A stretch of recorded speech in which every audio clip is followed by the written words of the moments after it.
সে দেখে ফেলে যখন বলেছে আমি আমার আম্মুর কাছে বলে দিব, সে প্রতিবাদ করার জন্যই কিন্তু আজকে আসিয়ার এই অবস্থা হয়েছে। ফাঁসি দিলে যাকে ফাঁসি দিচ্ছেন সে তো মরে যাচ্ছে, কিন্তু এটা এমন একটা শাস্তি হওয়া উচিত, দৃষ্টান্ত শাস্তি হওয়া উচিত যে মানুষ, সে বেঁচে থাকবে কিন্তু মানুষ দেখবে। আসিয়ার ব্যাপারে কি বলবো, আসলে বলার আসলে কোনো ভাষা নেই।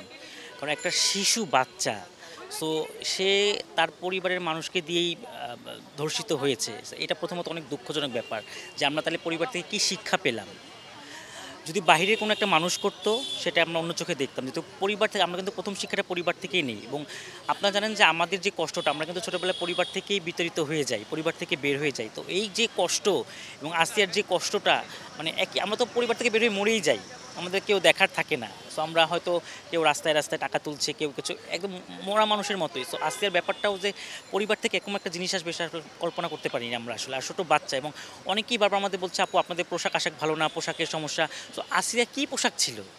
মানুষ যে পোশাক নিয়ে এত কথা বলছে, সে তো শিশু, একটা বাচ্চা ছিল, তার তো পোশাকের কোনো ঘটনা ছিল না। সো এটা আমরা তীব্র নিন্দা জানাই, এবং সকল বাংলাদেশের সকল হিজড়া জনগোষ্ঠীর পক্ষ থেকে আমি এটার একদম নিন্দা জানাচ্ছি, এবং এটা সুষ্ঠু একটা বিচার দাবি করছি। এই কারণে, কারণ আপনি দেখেন যে ফাঁসি দিলে যাকে ফাঁসি দিচ্ছেন সে তো মরে যাচ্ছে, কিন্তু এটা এমন একটা শাস্তি হওয়া উচিত, দৃষ্টান্ত শাস্তি হওয়া উচিত যে মানুষ, সে বেঁচে থাকবে কিন্তু মানুষ দেখবে যে তার এই অন্যায়, মানে সেই অন্যায় করার জন্য সে কত কষ্টে ধুকে ধুকে মরছে।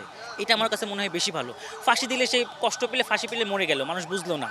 কিন্তু তাকে তুই কষ্ট দিয়ে, আসিয়া যেভাবে কষ্ট পেয়েছে, আমি মনে করি তাকে শারীরিকভাবে কষ্ট দেওয়া উচিত।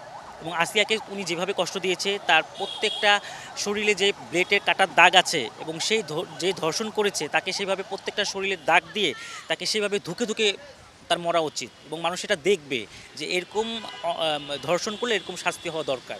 আসিয়া একটা মেয়ে মানুষ, ধরলাম বাচ্চা শিশু, আমাদের কিন্তু ছোট ছেলে শিশুরাও নিরাপদ না। এবং আপনি দেখেন কালকে আসিয়া মারা গেছে, কালকে পরের দিন, কালকে ও মারার পরের দিন আবার সাতক্ষীরায় একটা শিশু নির্যাতিত হলো, ধর্ষণ হলো। সো এটা বেড়েই যাচ্ছে। তো আমাদের বর্তমান সরকারের কাছে এটাই আবেদন যে এটা এমন একটা আইন হওয়া উচিত যেন কেউ পরবর্তীতে ধর্ষণের কথা মুখে উচ্চারণ করতেই না পারে। এবং দেখেন যে অনেক হিজড়া, আমরা জানেন যে তারা অনেকেই সেক্স ওয়ার্কার আছে, রাস্তাঘাটে কাজ করে, তাদের কিন্তু জীবন নিরাপদ না, এটা তো শুরু থেকেই।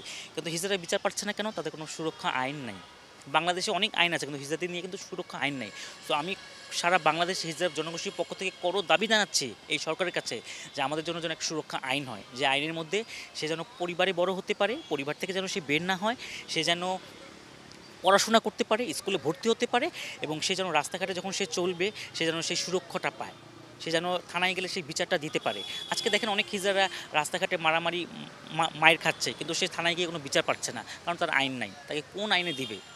সো আমার কাছে মনে হয় এই সরকারের কাছে আমার আকুল আবেদন, সমস্ত হিজড়া জনগোষ্ঠীর পক্ষ থেকে আমি চাই যে একটা সুস্থ আইন হোক, এবং এই যে ধর্ষণ হয়েছে শিশু আসিয়া, এমন যে ধর্ষিতা, যে ধর্ষণ করেছে, তার এমন বিচার হোক যাতে যেন দৃষ্টান্ত হয়ে থাকে সারা বাংলাদেশের জন্য। এরকম অনেক হ্যারাসমেন্টের ঘটনা ঘটেছে, কিন্তু আমি যেহেতু একটু, আপনার সবসময় জানেন আমি সোশ্যাল মিডিয়াতে খুব সোচ্চার থাকি, এবং আমি প্রতিবাদী, আমি খুব প্রতিবাদ করতে পছন্দ করি, যেটা সঠিক সেটাই যেন হয় আমার সাথে।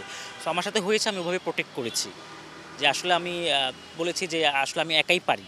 এখন আমাদের নারীদের যারা আছেন, আমরা হিজড়া নারী শিশু যারা আছেন, আমার কাছে মনে হয় এই সময় আমাদের নিজের প্রতিবাদ নিজেই করা উচিত।